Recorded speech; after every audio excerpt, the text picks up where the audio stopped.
3 nurses vanished during their late-night shift at the hospital, leaving their mothers and the entire staff traumatized and desperate for answers. But 6 months later, a sewer maintenance worker finds something shocking lodged inside a drainage pipe.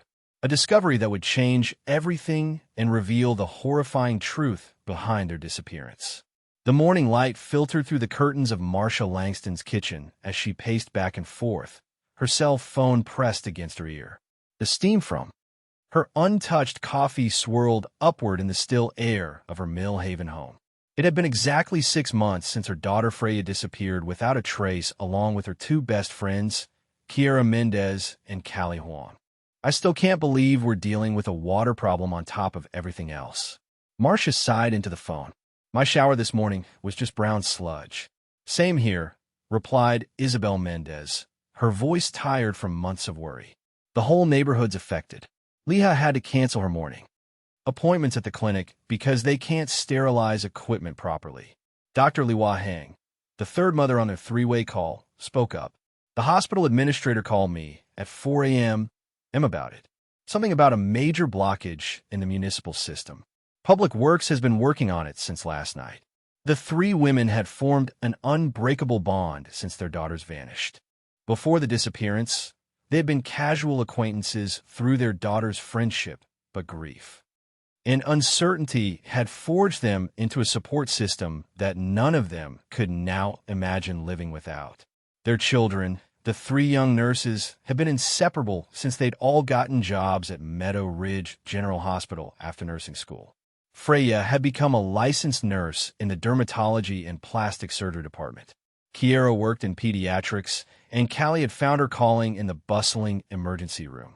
Different departments, different schedules, but they always made time for each other. Detective Rohr promised he'd call if there was anything new, Liwa reminded them.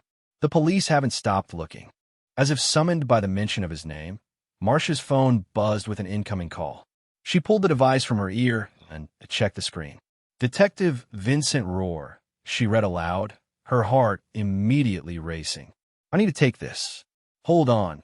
She quickly switched calls, her fingers trembling. Detective, is there news? Mrs. Langston. The detective's deep voice came through the line, sounding tense. There's been a significant development in the case. It's connected to the water problem affecting your neighborhood. Marcia's knees weakened, and she gripped the edge of her kitchen counter for support. What is it? Have you found them? I can't explain over the phone. Detective, Rohr replied. I need you to come to the scene. Can you bring the others? Mrs. Mendez and Dr. Hang. It might be connected to their children as well. I'm on the phone with them right now. Marcia said, her voice rising in pitch. We'll come immediately. Where are you? We're at the industrial park, specifically the sewer maintenance site in Chandler Creek District, he said. I'll text you the exact location. Please come as soon as you can. After the detective hung up, Marcia quickly switched back to the call with her friends. That was Detective Rohr, she announced, her voice trembling. He says there's a significant update with the case, and it's connected to the water problem. He wants us to meet him at the Chandler Creek Industrial Park at the sewer maintenance site. The sewer, Isabel repeated, confusion evident in her voice. What could that possibly have to do with our daughters? I don't know, Marcia replied, already grabbing her car keys from the hook by the door. But he sounded urgent. He's sending the exact location to my phone. I'm leaving now, Leah said decisively. I'll meet you both there. The call ended and Marca rushed out to her car, her mind racing with possibilities. The morning air was cool against her skin as she slid into the driver's seat. Her phone dinged with a text message from Detective Rohr containing a map pin. She quickly shared it to Isabel and Lahoa, then entered it into her GPS and pulled out of her driveway. The 20-minute drive to the industrial park seemed to take hours. Marcia's knuckles were white on the steering wheel as she navigated through Mill Haven's morning traffic. When she finally arrived at the location, she saw several police vehicles and a public works truck parked around what looked like an excavation site. Yellow crime. Scene tape cordoned off a large area where workers in coveralls were gathered around a large pipe that had been unearthed from the ground. As Marca parked and stepped out her car, she spotted Isabel pulling in beside her. They exchanged a worried glance before walking together toward the scene. Lahoa arrived moments later, joining them at the edge of the taped-off area. Detective Vincent Rorick, a tall man with graying temples and perpetually tired eyes, spotted them and motioned them over. He lifted the tape for them to duck under. "Thank you for coming so quickly," he said grimly. "There's something you need to see." He led them closer to where several officers were photographing items laid out on the muddy ground. As they approached, Marcia's breath caught in her throat. Spread out on the ground were 3 sets of nurse scrubs, one pink, one blue, and one green, along with pairs of white nursing shoes. They were caked with mud and stained with what looked disturbingly like blood, but they were unmistakably the type worn by hospital staff. "Oh my God," Isabel whispered, her hand flying to her mouth. Detective Rohr gestured to a sewer worker standing nearby. "Mr. Jensen here was investigating the cause of the water backup that's been affecting your neighborhood since last night. When his team located the blockage and began clearing it, they found these." The worker, a middle-aged man in mud-splattered coveralls, nodded solemnly. "Never seen anything like it in 20 years on the job. The uniforms were all bundled up tight with surgical tape and steel wire made into a ball that got wedged right in the main junction pipe. Caused a massive backup all the way to the hospital district." Detective Rohr turned to the 3 mothers. "We need you to tell us if you recognize these items. Could they belong to your daughters?" Marcus stepped forward first, her legs unsteady. She approached the tarp, kneeling carefully beside the pink scrubs. The size looked right, and there was a small pin on the collar, a silver dermatology symbol that Freya always wore. "This is Freya's," she confirmed, her voice barely above a whisper. "She always wore pink scrubs in dermatology. And these are her shoes." Isabel moved to the blue set. "Kiera's are blue. Pediatric nurses wear blue at Meadow Ridge." Her fingers hovered over the fabric, not touching but identifying. "There's the butterfly patch she sewed on the pocket. It's hers." Lahoa, with the clinical detachment that sometimes came with her medical training, examined the green uniform. "ER personnel wear green. This is Callie's size, and these are definitely her shoes. She had the soles with rubber grips added because of the slippery floors in the emergency department." Detective Rorick nodded to a forensic technician who was setting up equipment under a nearby tent. "We're going to conduct preliminary DNA testing right here. If you could wait for a few minutes, we'll have initial confirmation." The mothers were led to a police vehicle where they could sit while the forensic team worked. The wait was excruciating with each woman. Lost in her own thoughts, Marcia stared at the excavation site, watching as more officers photographed the pipe and the surrounding area. After what seemed like an eternity, Detective Rohr approached them again. His expression told them everything before he spoke. "The preliminary tests confirm it. DNA from all 3 uniforms matched the samples you provided when your daughters went missing," he said quietly. "Given the condition of the fabric and how little the colors have faded, we don't believe they've been in the sewer system for the full 6 months. This is recent evidence. What does that mean?" Lua asked, her medical mind already calculating possibilities. "It means," Detective Rohr said, "that someone deliberately disposed of these uniforms recently.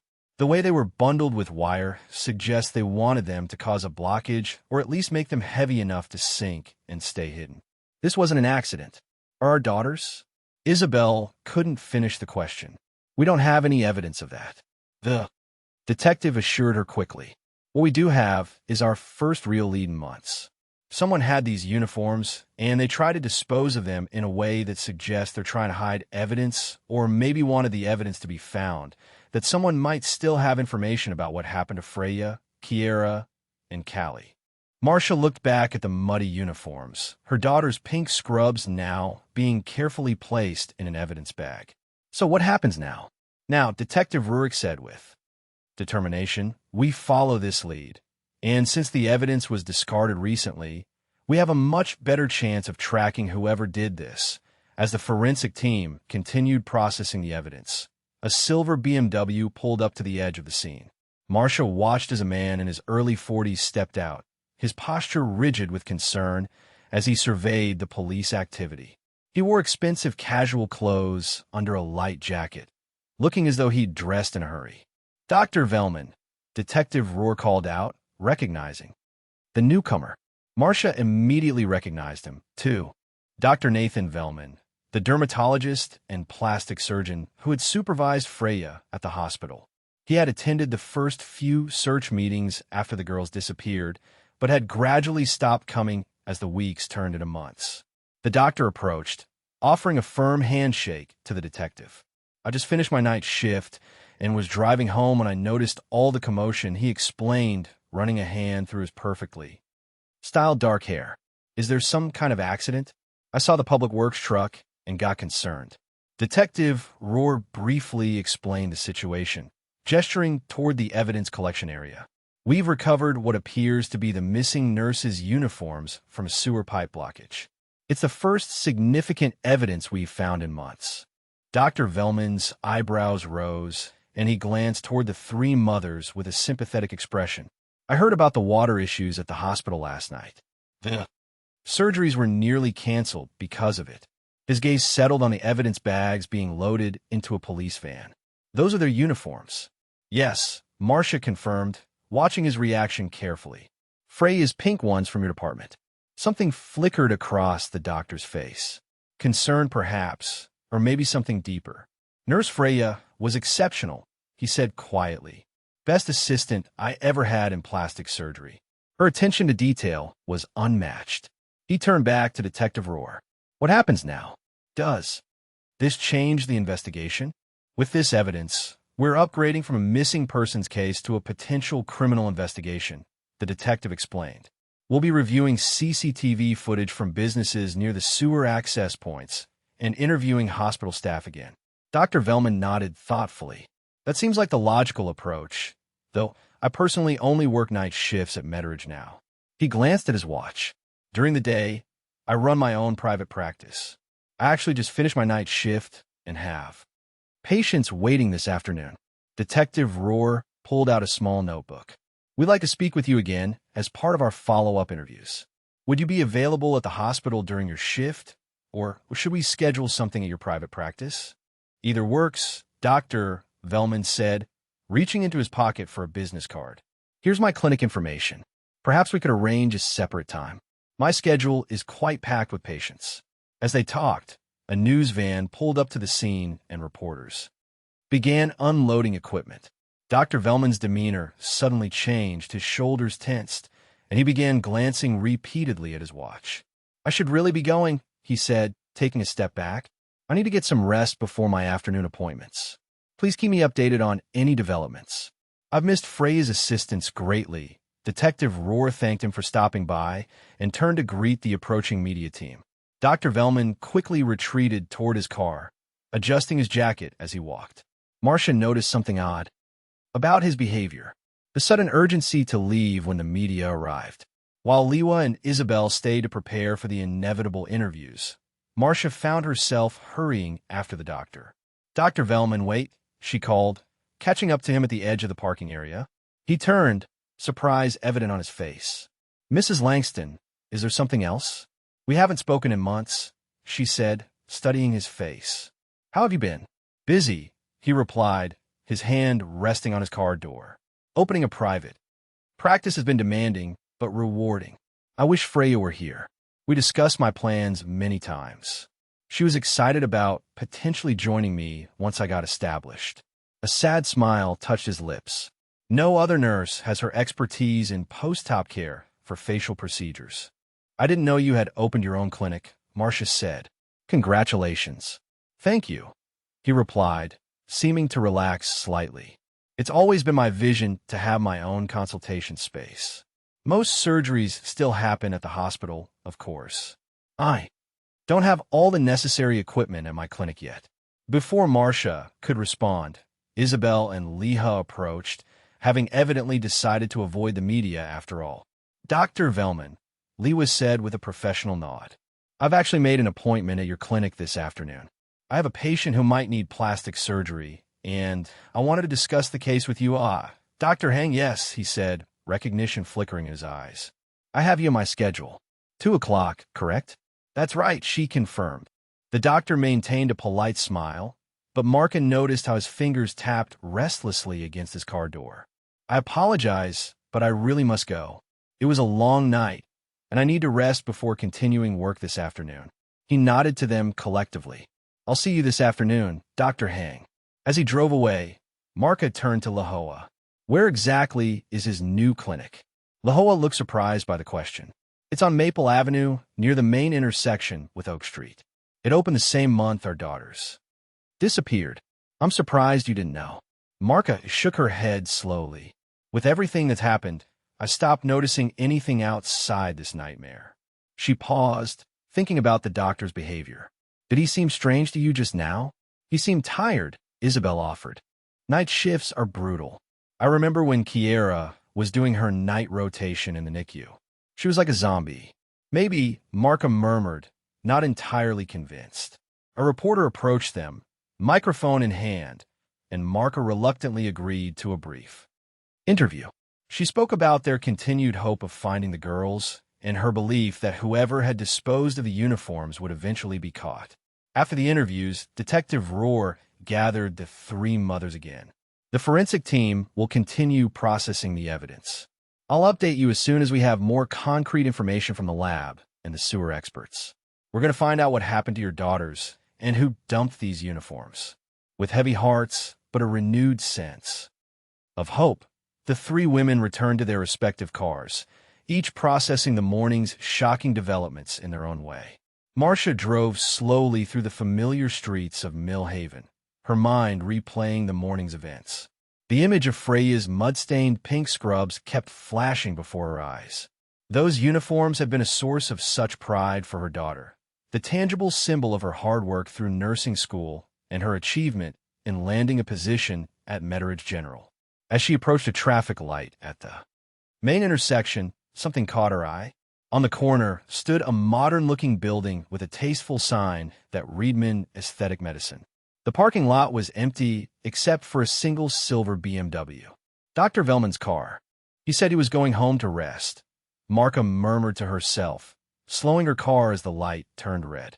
Through the building's large front windows, despite the darkened interior, she could make out silhouettes.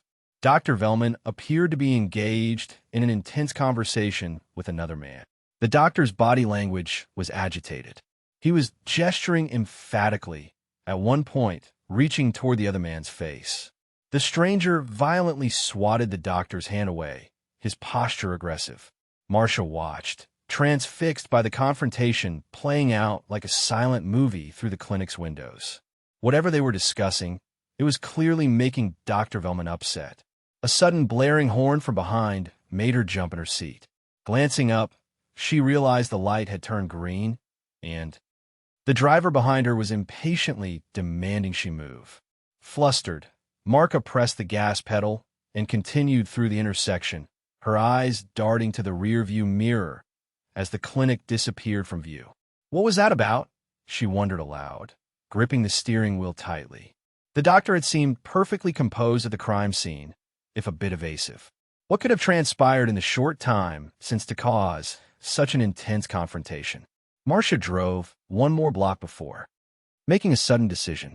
At the next chance, she performed a cautious U-turn and began heading back toward the clinic. Logic told her it wasn't her concern, but she couldn't shake the urge to ensure the doctor was safe and unharmed. And after 6 months of helplessness in the search for her daughter, any anomaly seemed worth investigating. As she approached the clinic again, she was surprised to see both doctors. Velman's BMW and a motorcycle she hadn't noticed before pulling out of the parking lot. The motorcycle, a sleek black sports model, pulled ahead quickly while the doctor's car followed at a more sedate pace. "At least he's okay," Marka muttered, relieved that the confrontation hadn't escalated to physical violence. Still, as she continued on her usual route home, coincidentally the same direction the two vehicles had taken, curiosity tugged at her, urging her to keep an eye on where they were headed. She remembered that Doctor lived in an upscale residential neighborhood not far from this area. Years ago, when Freya had first started working in his department, there had been a celebration at his home after a particularly challenging surgery had gone well. Marcia had dropped Freya off at the house, a modern architectural showpiece with expansive windows and a perfectly manicured lawn. She recalled picking Freya up later that evening and accidentally witnessing a moment between her daughter and the doctor. He had winked playfully at Freya, causing her to blush. For weeks afterward, Freya had seemed infatuated, though she'd refused to discuss it with her mother. Eventually, whatever it was had seemed to pass, and Freya had returned to her usual self. Now, as Marcia followed at a discreet distance, she noticed that Dr. Velman didn't take the turn toward his neighborhood. Instead, he continued straight, eventually pulling into the parking lot of Medical Supply Pro, a store catering to healthcare professionals. The motorcycle had gone ahead, turning onto a smaller side street that Marcia knew led to the outskirts of town. There was an old car wash on that street, but the bike had zoomed past it without stopping. Marcia slowed her car, staring down the side street. What business would someone have out there? The area was largely undeveloped with only a few scattered buildings that had seen better days. This is ridiculous, she told herself firmly, gripping the steering wheel. I'm not a detective or a spy. I'm just a worried mother who's starting to see connections where there probably aren't any. With a deep breath, she continued on her way home, determined to get some rest before discussing the morning's discoveries with Isabel and Leah later. As she drove, however, she couldn't shake the feeling that Dr. Velman wasn't being entirely truthful about something. The route home took her past the hospital where Freya had worked. Meadow Ridge General stood tall and imposing against the midday sky, its windows reflecting the sunlight. Somewhere in that building, her daughter had spent countless hours caring for patients, forming friendships with Kiera and Callie, and working alongside Dr. Velman.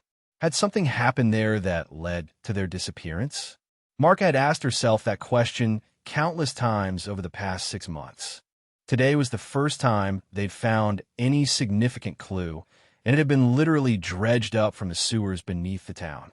As she finally pulled into her driveway, Marka felt the emotional weight of the morning settling over her. The discovery of the uniforms brought both hope and dread. Hope that they might finally learn what happened, and dread about what that truth might be. The familiar scent of coffee filled Marcia's kitchen as she waited for the pot to finish brewing. After the morning's emotional roller coaster, she needed the caffeine to clear her head. She poured herself a steaming mug and settled at her computer, opening her Messenger app, hoping to find some communication from Isabel or Leah, but they were likely as emotionally drained as she was and taking time to process everything. Marcia switched to her email, hoping for any updates from Detective Rohr.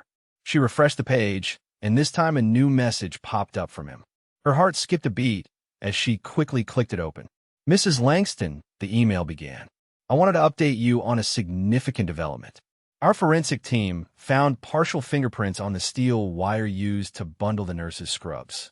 We've run them through our database and identified a match. Marcus Deeks, a known gang member with a prior arrest for armed robbery at a convenience store 3 years ago. There are currently multiple arrest warrants issued for him.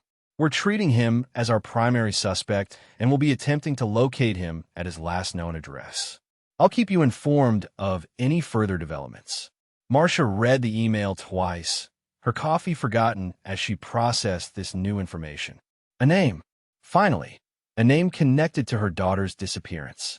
Curious, she opened her web browser and searched for Marcus Deeks Millhaven. The search returned several results, including a news article about the convenience store robbery. She clicked on it and found a mugshot of a man in his 30s with extensive tattoos covering his face and neck. His eyes were hard, his expression defiant as he stared into the camera. She studied the image carefully, trying to recall if she'd ever seen this man before. Could this be the person who was arguing with Dr. Velman earlier? She hadn't gotten a clear look at the man's face through the clinic windows, and she certainly hadn't noticed any distinctive tattoos. Besides, it seemed highly unlikely that someone like Dr. Velman would associate with a known criminal. It couldn't be the same person, she murmured to herself. There's no way. Marcia reached for her phone and dialed Isabel's number. After 3 rings, her friend answered. Did you get the email from Detective Rohr? Marcia asked without preamble. Yes, Isabel replied, her voice tense. This Marcus Deeks person. I've been thinking about something Kiera told me before she disappeared. What's that? Marza asked, sitting up straighter. In the last few days before she vanished, Kiera mentioned feeling like someone was following her. She said she caught glimpses of a man with tattoos several times near the hospital and around her apartment building. Isabel's voice trembled slightly. That's why she started staying at Callie's place. She felt safer there. Marcia frowned, setting her mug down on the desk. Freya never mentioned anything like that to me. Did you tell Detective Rohr about this? Yes. Right after the girls disappeared. The police thought it might be significant, but without any evidence or a clear description, there wasn't much they could do. Did Kiera ever say where exactly she saw this man? Marcia asked, her mind racing. There was a pause on the line, as Isabel seemed to be recalling details. I remember her mentioning Pine Street near that old car wash. She said she saw him there a couple of times when she was driving to work. Marcia's breath caught in her throat. The old car wash was on the same street, where the motorcyclist had turned earlier, the one who had been arguing with Dr. Velman. Isabel, I saw something strange today, Marcia began, and then recounted her observations of Dr. Velman at his clinic and the man on the motorcycle. The street with the car wash is the same one you just mentioned. You think there's a connection? Isabel asked, sounding skeptical. Dr. Velman is a respected surgeon. Why would he be involved with someone like Marcus Deeks? I don't know, Marcia admitted. Maybe it's nothing, but the timing feels off, doesn't it?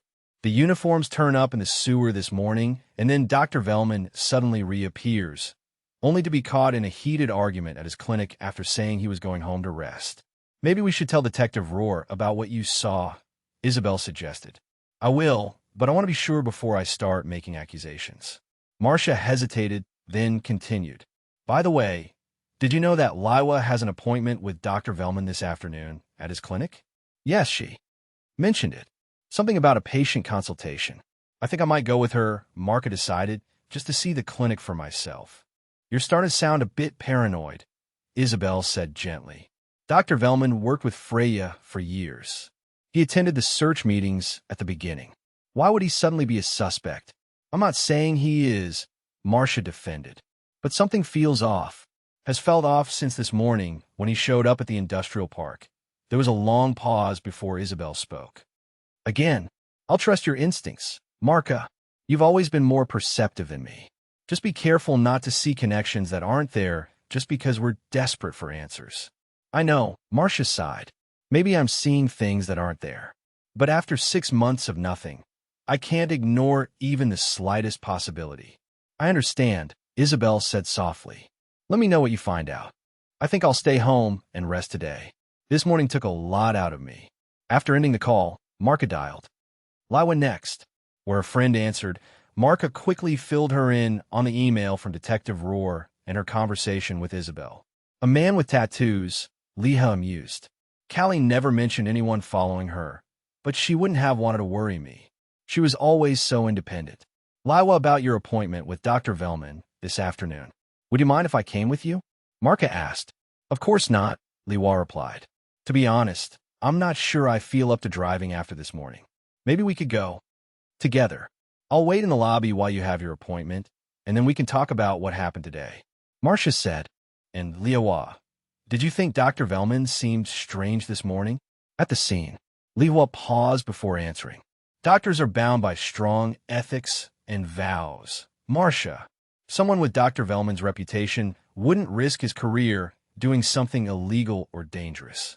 He was probably just tired from his night shift, and the man you saw might have been a difficult patient. It happens. Sometimes. You're probably right, Marca conceded, though she wasn't entirely convinced. What time is your appointment? I'll pick you up. 2 o'clock, and Marcia, try not to worry too much. Detective Rohr has a solid lead now. Let him do his job. After hanging up, Marca sat back in her chair, absently scrolling through old photos of Freya on her phone, her daughter's smiling face in her pink scrubs, arm in arm with Kiera and Callie at their nursing school graduation. The three of them had been so full of hope and ambition that day, excited to begin their careers at Meadow Ridge General. She paused on a group photo from a hospital fundraiser 8 months ago. In the background, slightly blurred but recognizable, was Dr. Velman watching the three nurses with an unreadable expression. Had he always been watching them? And if so, why? The hours crawled by as Marka researched Marcus Dax, finding little beyond his arrest record and a few mentions in local news articles. She had fallen into a rabbit hole of speculation and borderline overthinking when her phone alarm chimed, reminding her it was time to pick up Lahoa for the appointment. Glancing at the clock, she realized she needed to leave immediately. She grabbed her purse and car keys, locking the house behind her. The drive to Lahoa's house took only 10 minutes, and her friend was already waiting outside when she arrived. "Any updates from Detective Rohr?" Lahoa asked as she slid into the passenger seat. "Nothing new," Marcia replied, pulling away from the curb.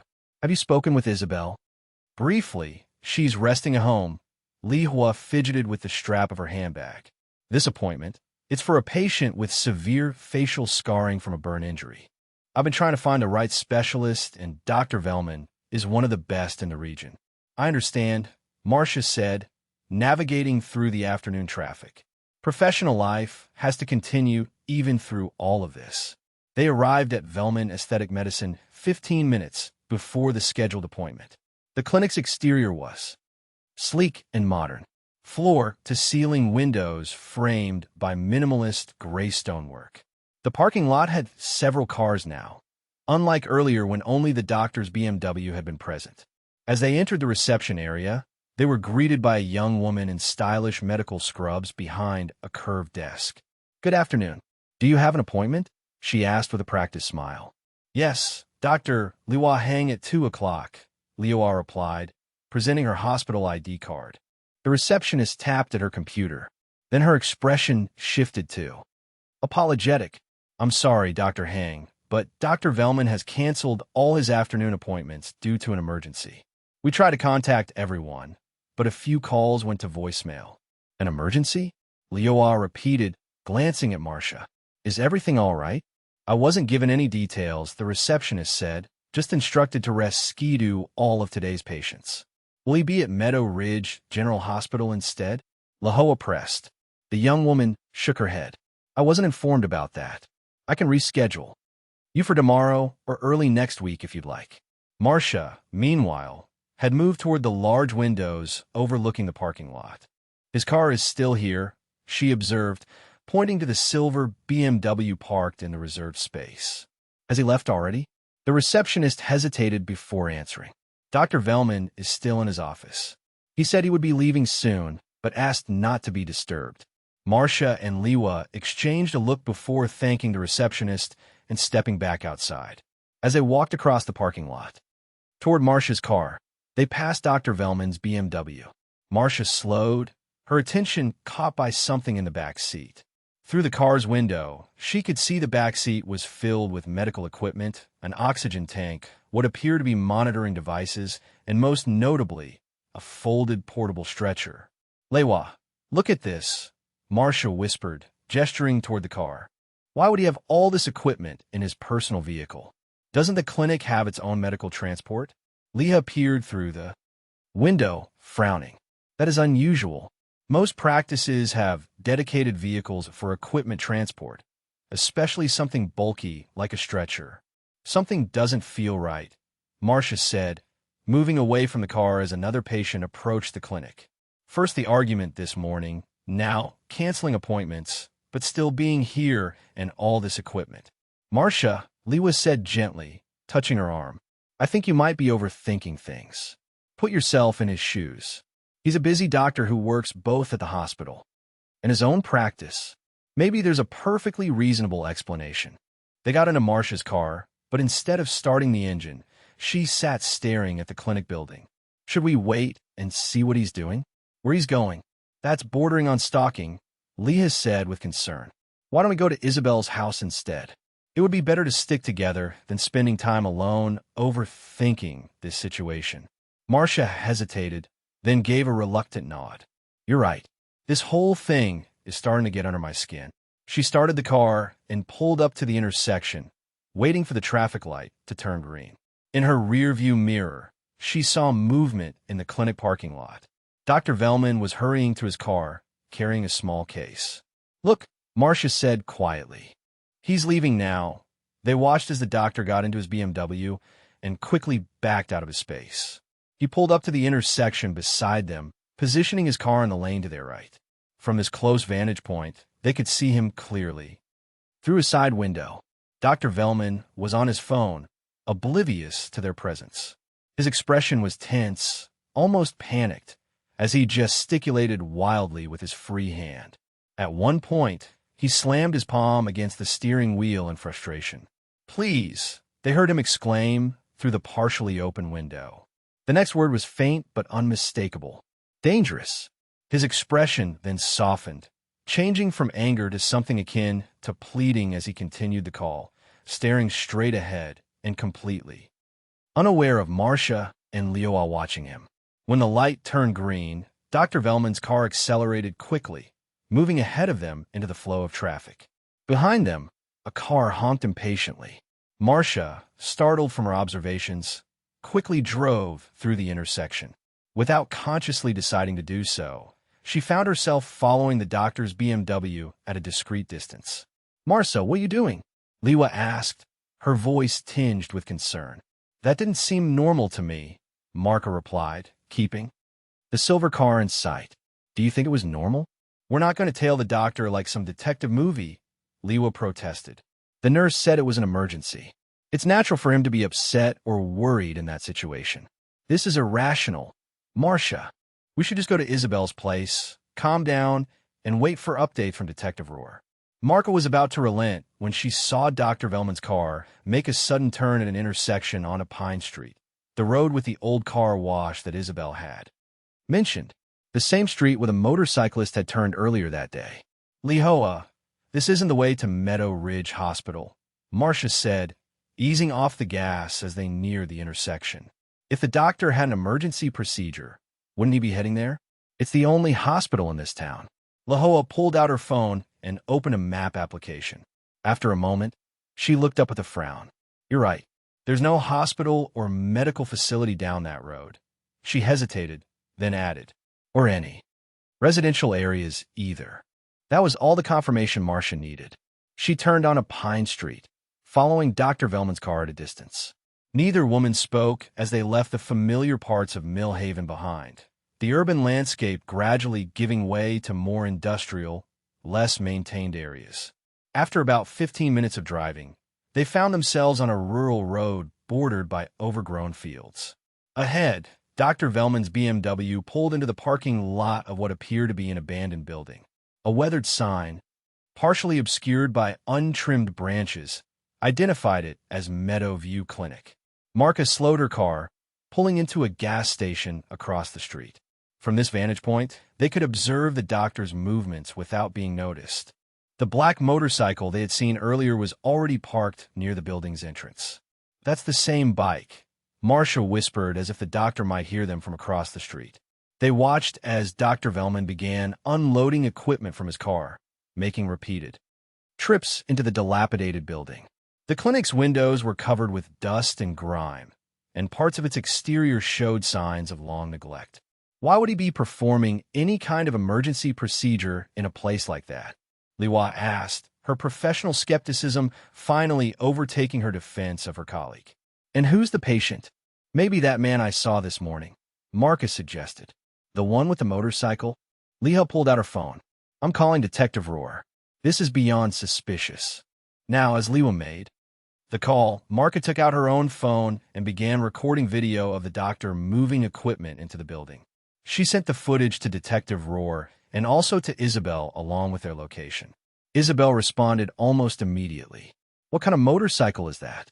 Kiera mentioned seeing a distinctive bike following her. Marcia quickly searched online for motorcycle models similar to the one parked outside the abandoned clinic. Once she identified it, she sent the information to Isabel. "That's it," Isabel replied. "That's the bike Kiera described. I didn't think much of it at the time." Leoa finished her call with the detective and turned to Marcia. "They're sending units right away. Detective Rohr says to stay in the car and not approach the building under any circumstances." "Did he sound like he believed us?" Marcia asked anxiously. He didn't question at all, Lahoa replied. In fact, he seemed almost like he was expecting something like this. Maybe he had suspicions about Dr. Velman already. They settled into wait, watching the abandoned clinic for any further movement. The minutes stretched into what felt like hours, though Marcia's phone showed that only 15 minutes had passed since Leah's call. The distant wail of sirens broke the afternoon quiet. Marcia and Lewa exchanged a look of relief as 3 police cruisers appeared on the horizon, lights flashing. The vehicles pulled up to the abandoned clinic with precision, officers immediately deploying into tactical positions around the building. Detective Rohr emerged from the lead vehicle, quickly identifying Marcia's car across the street. He jogged over to them, his expression grim. "Are you both all right?" he asked as they stepped out of the car. "We're fine," Marcia assured him. "We just followed Dr. Velman here and called you as soon as we realized something wasn't right." "You did the right thing," he said, glancing toward the clinic. "We've been looking into Dr. Velman since this morning. After we found those scrubs, we reviewed hospital access logs from the past 6 months. There were some irregularities with his badge usage, areas he shouldn't have been accessing, times when he wasn't scheduled to work." "You suspected him?" Lahoa asked incredulously. "Why didn't you tell us?" "I couldn't. Not without evidence," Detective Rohr explained. "Dr. Velman is highly respected in this community. Making accusations without proof would have been irresponsible." A commotion at the clinic drew their attention. Officers were surrounding the building, weapons drawn. Through a loudspeaker, one officer was ordering the occupants to come out with their hands visible. "I need you both to stay here," Detective Rohr instructed firmly. "This is now an active police operation." He hurried back to join his team, leaving Marcia and Lewa watching anxiously from the gas station parking lot. Minutes later, the clinic door opened. Dr. Nathan Velman emerged first, his hands raised above his head. His pristine appearance from earlier was gone. His shirt was wrinkled, his hair disheveled, and his expression a mixture of defiance and resignation. Behind him came another man, taller, more muscular, with faint markings on his face and hands that, even from a distance, looked like the remnants of tattoos partially removed by burning or laser treatment. Marcia realized this had to be Marcus Dax. The officers quickly handcuffed both men, leading them to separate police vehicles. Detective Rohr approached Dr. Velman, speaking to him intensely for a moment before the doctor was placed in a cruiser. Then something unexpected happened.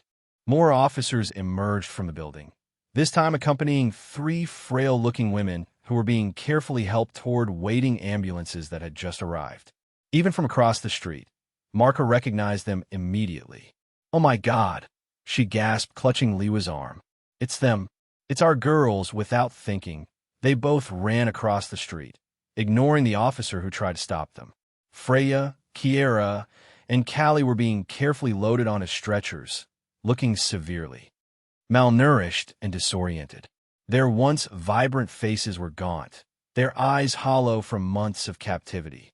"Faya!" Marca cried, reaching for her daughter's hand. Freya's eyes, unfocused at first, slowly registered recognition. "Mom," she whispered, her voice cracked from disuse. A paramedic gently intervened.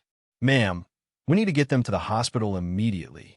They're severely dehydrated and malnourished." Detective Rohr appeared at Marcia's side. "They're alive, Mrs. Langston. All 3 of them. We're taking them to Meadow Ridge General right now." "How did you find them so quickly?" Leah asked, tears streaming down her face as she watched her daughter being loaded into an ambulance. "Once we breached the building, it wasn't difficult," the detective explained. "They were being kept in what used to be the clinic's isolation ward." Marca pulled out her phone with trembling hands and called Isabel. "Isabel, they found them. They're alive.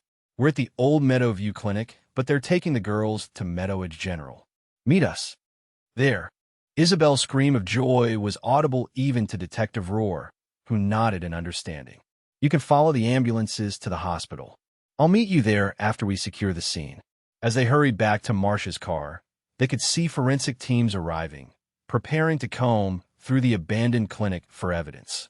Detective Rohr was already coordinating officers, directing them to different areas of the property. Marcia started her car, with shaking hands, pulling out to follow the ambulances that now carried their daughters. As they drove, Liwa called Isabel again, filling her in on what little they knew. Detective Rohr said they arrested Dr. Velman and another man. It must be Marcus Dax, Liwa explained. They found the girls inside the old clinic. They're alive, Isabel. They're really alive.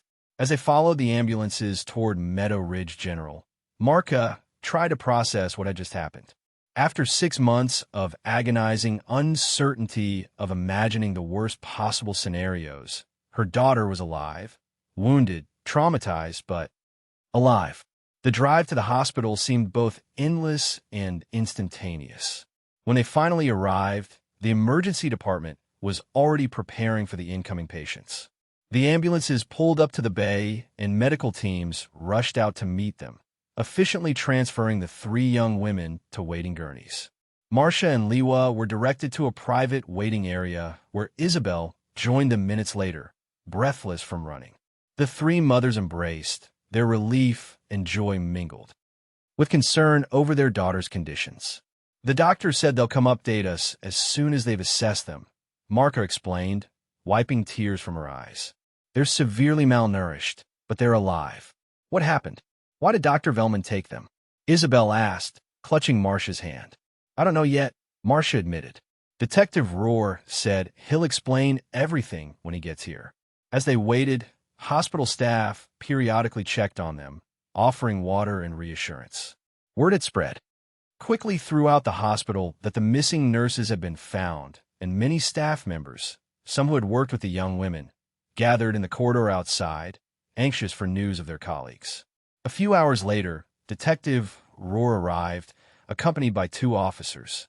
His face showed the strain of the day, but there was unmistakable satisfaction in his eyes as he approached the 3 mothers. They're being stabilized, he informed them. The doctors say they'll recover physically with time and proper care. Can we see them? Isabel asked eagerly. Soon, he promised. The medical team is still working with them, but they assured me you'll be allowed in as soon as possible. What happened to our daughters, Detective? Marcia asked the question they'd all been waiting to have answered. Why did Dr. Velman take them? Detective Rohr gestured to the empty chairs. You should sit down. It's a complicated story, and we're still piecing parts of it together. Once they were all seated, Detective Rohr began explaining what the police had learned through their initial interrogation of Dr. Velman and Marcus Dax. From what we've gathered so far, Dr. Velman hired Marcus Dax through a criminal contact to get rid of the 3 nurses. He explained, his voice grim. He wanted them to disappear quietly, permanently. But why? Liwa asked, horrified. That's where it gets complicated, the detective continued. According to Deeks, he was supposed to kill them, but he couldn't go through with it. Instead, he held them captive in the abandoned clinic which we've discovered was previously owned by Dr. Velman's father before it closed down 15 years ago. So they've been there all this time? Isabel asked, her voice shaking. Detective Rohr nodded solemnly. In a sealed-off wing that used to be the isolation ward, they've been kept in extremely poor conditions, severely malnourished, and medically neglected. However, they were kept alive. But why would Marcus Deeks keep them alive if he was hired to kill them? Marcia questioned. Leverage, the detective explained. Deeks has multiple outstanding warrants, besides the convenience store robbery. He demanded that Dr. Velman perform illegal facial reconstruction surgery to help him escape law enforcement. He believed a new face would give him a fresh start, a clean identity. And Dr. Velman refused. Liwa surmised her medical knowledge, helping her understand the situation. Exactly. Detective Rohr confirmed. Dr. Velman had been stalling for months, claiming he didn't have the sterile equipment or anesthetics at his private practice, and that performing the surgery at the hospital would expose them both. According to Deeks, the doctor told him, I wouldn't risk everything for a thug like you. So the uniforms in the sewer, Marcia began. That was D sending a message, the detective explained. He was furious at being strung along. He took the nurses' uniforms from where he'd been storing them, bundled them with wire and surgical tape, and flushed them into an industrial toilet at the abandoned clinic, which connects to the main sewer system. He wanted to pressure Dr. Velman into performing the surgery by threatening to expose what they'd done. And that caused the blockage that led us to finding the uniforms, Isabel realized. Correct, Detective Rohr said. When we investigated the Marcus Dakes lead from the fingerprints, we went to his last known address. But of course, he wasn't there. He'd been staying at the abandoned clinic all along, keeping watch over the nurses. Did he confess to all of this? Leah asked. Yes, quite readily, the detective replied. He seemed almost relieved to be caught. His exact words were, "Doc's the one who set it all up. I just did the dirty work." A nurse appeared at the doorway, interrupting their conversation. "Excuse me, but one of the patients is asking to speak with you, detective. She says it's important." "Which one?" Marcia asked anxiously. "Freya Langston," the nurse replied. "She's more stable than the others and insisting on speaking with the detective immediately." Detective Rohr stood. "I'll go see what she has to say. It might help fill in some of the missing pieces. Can I come with you?" Marta pleaded. "I need to see my daughter." After a moment's consideration, the detective nodded. "All right, but she's still very weak, so please let her speak at her own pace." They followed the nurse down the corridor to a private room where Freya lay in a hospital bed, IVs attached to her arms and monitoring equipment beeping steadily beside her. Despite her frail appearance, her eyes were alert and determined. "Mom," she whispered as Marka rushed to her side, carefully embracing her daughter. "Oh, Freya," Marka sobbed, stroking her daughter's hair. "I never gave up hope." After a moment, Freya turned her attention to Detective Rohr. "You need to know why he did this," she said, her voice weak but resolute. "Take your time," he encouraged, pulling a chair closer to the bed. Freya took a shaky breath. Dr. Velman was falsifying patient records and insurance claims. He was also inappropriate with sedated patients during procedures. She looked away clearly, uncomfortable with the details. "I started noticing discrepancies in the paperwork about 7 months ago. Things that didn't add up. Did you confront him?" Detective Rohr asked. Freya shook her head slightly. "Not directly. I was scared to lose my job. I talked to Kiera and Callie about it first. We decided to gather evidence before reporting him to the hospital administration." "So, you were investigating him?" Marcia realized, squeezing her daughter's hand gently. "We were careful, or at least we thought." "We were," Freya continued. "But he must have found out somehow. One night, after our shift, we were all walking to our cars in the hospital parking garage when a van pulled up. The last thing I remember is someone putting something over my face." Detective Rohr nodded, making notes. "That fits with what we're learning. Dr. Velman couldn't risk his reputation being destroyed, so he hired Deeks to eliminate the threat." "Is Kiera okay, and Callie?" Freya asked anxiously. "They're being treated," Marcia assured her. "They're going to be all right, just like you." In the hallway outside, they could hear commotion as more hospital staff gathered, word having spread rapidly that the missing nurses had been found. A different nurse appeared at the doorway. "Excuse me, detective. Dr. Hang's daughter is awake now and asking to speak with you as well." Detective Rohr nodded. "I'll be right there." He turned back to Freya. "Thank you for this information. It's going to help us build a solid case against Dr. Velman. There's one more thing," Freya said, her voice growing weaker with fatigue. "The man who kept us, Marcus, he wasn't as cruel as he could have been. He brought us food and water. He even sneaked in medications when Callie developed an infection. I think he was trapped, too." In his own way, Detective Rohr considered this. His cooperation might get him some consideration during sentencing, but he'll still face serious charges for his part in this. As they left Freya's room to check on the other young women, hospital staff approached with questions and offers of support. News cameras had already gathered outside the hospital, and journalists were attempting to get statements from anyone entering or leaving the building. Detective Rohr turned to Marcia. "I need to check on the other victims and then coordinate with my team at the clinic. They're searching Dr. Velman's office here at the hospital as well, looking for evidence of other crimes he might have committed over the years." Isabel approached them from down the hallway, her face strewn with tears of joy. "Kiera's awake. She's asking for me." Marka embraced her friend. "Go to her. I'll be with Freya." As Isabel hurried to her daughter's room, Leah joined them, her professional demeanor barely containing her emotional state. "Callie's condition is improving," she reported. "The doctors say she'll need extensive physical therapy, but she'll recover." "They all will," Marcia said with conviction. "They're survivors, all three of them." News of the rescue spread rapidly throughout Millhaven. As evening fell, a small crowd of well-wishers gathered outside the hospital, holding candles in a spontaneous vigil of support for the three young nurses who had endured so much. Inside, Marka returned to Freya's room, pulling a chair close to her daughter's bed. She held Freya's hand gently, watching as her daughter drifted into a peaceful sleep for the first time in 6 months. The following days brought a flurry of activity at Meadow Ridge General Hospital. The three young nurses were moved to a secure wing where they could recover together, their rooms adjacent to provide comfort in their shared experience while allowing for individual care. Their physical recovery would take time. Months of malnutrition had taken a severe toll on their bodies, but it was the psychological healing that would prove the greater challenge. Hospital psychologists began gentle therapy sessions, helping them process the trauma of their captivity.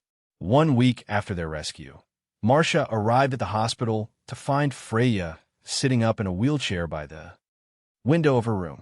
Though still gaunt, some color had returned to her cheeks, and her eyes held more of the spark that had always characterized her. "Mom," she greeted with a small smile. "Isabel and Leah are here, too. We're all going to meet in Callie's room."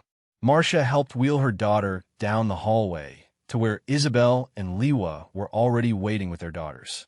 The scene was emotional but hopeful.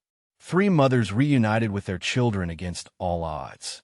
"The doctors say we can probably go home in another week," Kiera announced, her voice stronger than it had been since their rescue. "With home care nurses, of course, and lots of nutritional supplements," Callie added, her medical knowledge asserting itself despite her ordeal. "Our muscle mass is severely depleted." Detective Rohr arrived a short time later, knocking politely on the open door before entering. "Ladies, I hope I'm not interrupting." "Not all," Liwa assured him. "We were just discussing the recovery timeline. I have some updates on the case that I thought you might want to hear," he said, taking a seat that Marcia offered him. "Dr. Velman has been formally charged with multiple felonies, including kidnapping, conspiracy to commit murder, insurance fraud, and several counts of medical malpractice." "What about Marcus Deeks?" Freya asked quietly. "He's cooperating fully," Detective Rohr explained, "in exchange for his testimony against Dr. Velman. The prosecutor is considering reduced charges. He'll still serve time, but his actions in keeping you alive and eventually making the discovery of the uniforms possible will work in his favor." "Has Dr. Velman explained why he didn't just fire us?" Callie asked the question they'd all been wondering. "Why go to such extremes?" According to a statement, it wasn't just about the insurance fraud you discovered. The detective revealed his private practice was deeply in debt. He'd taken out enormous loans to establish it, and he was using fraudulent insurance claims to keep it afloat. If you had reported him, he would have lost his medical license, his practice, everything. So he decided our lives were worth sacrificing instead, Kiera said bitterly.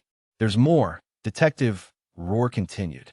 "When we searched his office at the hospital and his clinic, we found evidence of other crimes dating back years. Multiple incidents of inappropriate conduct with sedated patients, falsified medical records, even prescription drug theft. He'd built his career and reputation on a foundation of deception. And no one suspected," Isabel asked incredulously. "He was very careful," the detective explained, until Freya started noticing discrepancies. According to his confession, he panicked when he realized she was documenting his activities. When he learned she confided in Kiera and Callie, he saw all three of you as threats that needed to be eliminated. How did he connect with Marcus Dax? Marcia wondered. Through a former patient who had criminal ties. Detective Rurik said Dax was desperate to change his appearance to avoid outstanding warrants. Dr. Velman promised him facial reconstruction in exchange for handling the three nurses, but once the deed was done, the doctor kept putting off the surgery, claiming various excuses. The conversation paused as a nurse entered to check on the patients, adjusting IVs and recording vital signs. After she left, Freya spoke up, her voice reflective. "I remember the last day before we disappeared," she said. "I was organizing patient files and found duplicate billing for procedures that hadn't actually been performed. When I mentioned it to Dr. Velman, he brushed it off as a clerical error, but the look in his eyes, I should have known something was wrong." "You couldn't have predicted this," Marka assured her. "No one could have." Later that afternoon, as the mothers prepared to leave for the day, Freya asked Marka to stay behind for a moment. "I kept thinking about you," she confessed, tears welling in her eyes. "During the worst times, when I was sure we wouldn't survive, I kept picturing you at home waiting for me. It gave me strength to hold on." Marcia embraced her daughter carefully, mindful of her fragile state. "I never gave up," she whispered. "Not for a single day." Outside the hospital room, Isabel and Liwa waited, their own emotions barely contained. The three mothers had been forged into an unbreakable unit by their shared ordeal. Just as their daughters had drawn strength from each other during their captivity, the hospital administrator offered them their positions back, Liwa shared, when they're ready to return to work. "Do you think they will?" Marcia asked, glancing back toward the room, where Freya was now resting. "I don't know," Isabel admitted, "but whatever they decide, they'll have our support." As they walked through the hospital corridors toward the exit, they passed the dermatology and plastic surgery department where Freya had once worked alongside Dr. Velman. The staff there were subdued, still processing the betrayal by their former colleague.